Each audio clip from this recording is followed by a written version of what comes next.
What's up, table tennis nerds? Welcome back to the Limittless channel. Week 47 of my Road to 1550 TTR series. We are working on forehand topspin here. And first, this is the method of getting under the ball and lifting the ball more, having a higher arc. And this is very stable, very secure way of playing against chops uh, and or normal like pushes, backspin balls.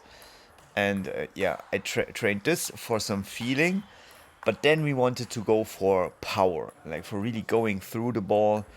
And Thomas is not a chopper, but he chopped for to make the exercise better, to not have to only do single balls. Yeah, and in this episode you will see several training sessions where I work on this. And I think it improved dramatically. Like, this was a breakthrough here. I remember this session was a real breakthrough. As you can see, it is looking kind of good, and it's pretty hard and powerful and still spinny. Still there's touch involved. And I tried to take the ball early. I tried to have a nice and solid backswing, and then use the whole body in a forward motion together with the arm in a chain. A chain of joints, that's all it is, to get the energy into the ball. And it worked quite well here in this session. I remember it felt really good. As I said, it was a real breakthrough session. Of course, these higher chops here, they're easier to topspin than when it's super low over the net. But you're also gonna see, like, this one was lower and still good quality.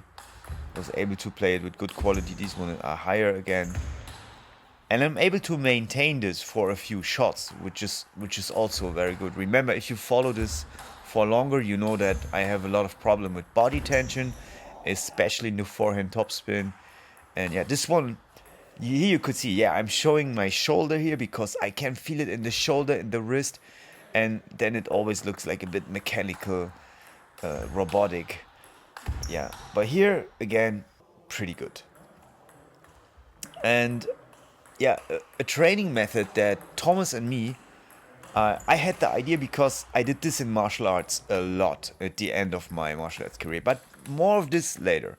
Now here the next session. I'm still trying to have fast, relaxed. I want to be relaxed and have as fast topspins as possible with still maintaining control. Now here, same thing against backspin. Like, again, you see, that's the topic I'm working on. It's just the whole week was my main topic.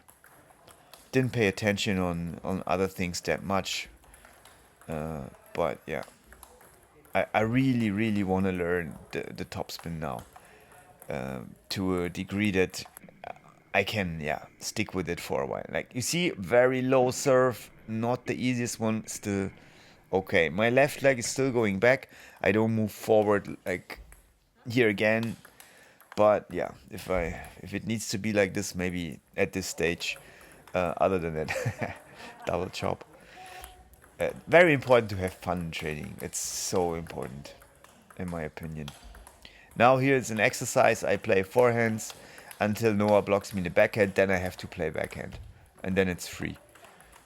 Like, I incorporate also these kind of exercises still, not just playing one type of topspin. Then same thing before I play the match with. This episode will have no match play, guys, because this is still a nerd topspin episode. And I think my arm pull, the arm movement is still faster. This was a classic example of what I do wrong a lot, like going up, standing too straight, and the movement is too upwards. Here, going through the ball better again. Now this is we played, like, the day before, it was the state championships. We trained a lot and obviously played matches, and this day we trained more. Like, this was the second day. And here, this what we do here is the new slow-mo method we do. Might be the fourth session I'm trying this, I think, for Thomas as well. And basically the idea is to play like only 50 to 80% of power every shot. And also like move relaxed and slow, and it's not, you try to play like you place the ball like you normally would, but you don't go for power, for speed, for speed. You can go for spin, you can go for placement, it's fine, you can do everything you want. Just don't go over 80%. If you're a pure beginner, maybe 60, maybe 70. Yeah, and man, I cannot, like, I remember in martial arts this was a game changer method for me. Like slow-mo sparring. I called it slow-mo sparring. We even started with everybody had a punch, then everybody has a punch or a kick, then everybody has a punch, a kick, or a takedown attempt, stuff like that. If you're into MMA or martial arts, you know what I'm talking about.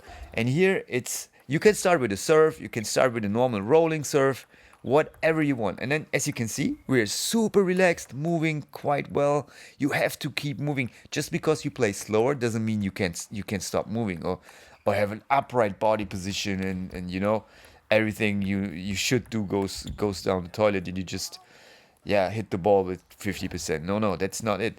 You still want to position yourself, have the weight forward, bend your knees, all the good stuff. Okay, get to a ready position, and man, we find it so beneficial, this training method already. And I told Thomas, hey, I remember from martial arts when I did this for a few weeks and months.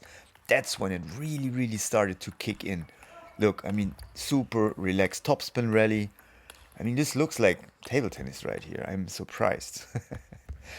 And yeah, and this comes all from this staying relaxed. What it does so much, but what it does is it makes you more relaxed. Okay, you're relaxed through the whole gameplay because you know, hey, it's slower. We play slow. I have time. And the other thing is the feeling. You get so much feeling doing this. The moves get round, so to speak. Again, look, this looks fine. And also, what happens, you will find specific topics, and then you can stick with this topic. For example, the topic of flipping, like the motion of, I remember in this session we talked about the motion of backhand flip. Here, yeah, turning the racket more towards yourself, the elbows up, the racket is almost parallel to the table. We saw one day before in this hall, we saw Darko Jogic train this with his coach. Man, it's insane, but it's also this move that he does. Of course, this ball is easier to flip. But yeah, we talked about this a lot, so we stick with this topic for like 5 minutes. And yeah, Thomas does the same, obviously. And that's also cool about this training method. If you find something that's for you that's worth talking about more in depth, or do a few repetitions, you can do so, no problem. It's a pretty free training method. So then we went back to the good old forehand topspin thing. And yeah, as you can see here, I try to involve way more wrist now.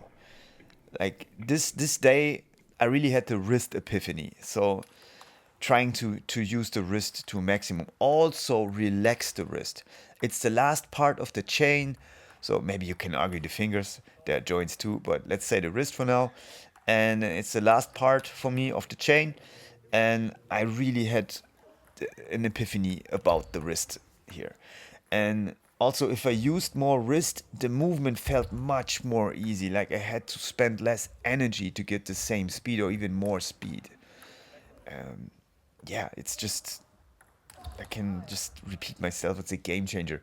And also now, this we stop our slow mo training to do this for like 10 minutes, or I don't remember, 8 to 10 minutes I think it was. And yeah, very beneficial. And I still have the, as you can see now, we play a little faster, or is this still the, I can't even tell it, because at one point the slow-mo training gets faster. You need a good partner for this that understand what you're doing. And at one point you will get faster by yourself. You will maybe go to 85, 90, 95, 100%, and you will notice that your play is better. There's more feeling, there's more timing. Yeah, back to the top spin. Boom, you see the wrist? And this is, in my opinion, I'm super critical. I'm thinking about foreign top spins for a long time now, and watched some very good players today in the hall. And yeah, and I think this is for my training time. This is now satisfied with what I see here. But also, this now needs to be incorporated in the gameplay. In a real match, I need to be able to do this. Now here again, see against backspin, the wrist movement. And yeah, and this can be achieved, in my opinion, with the slow-mo method. Because you can feel yourself the whole time, because you play slowly and relaxed. Alright guys, so thanks for watching, make sure you subscribe to the channel and see you in the future episodes.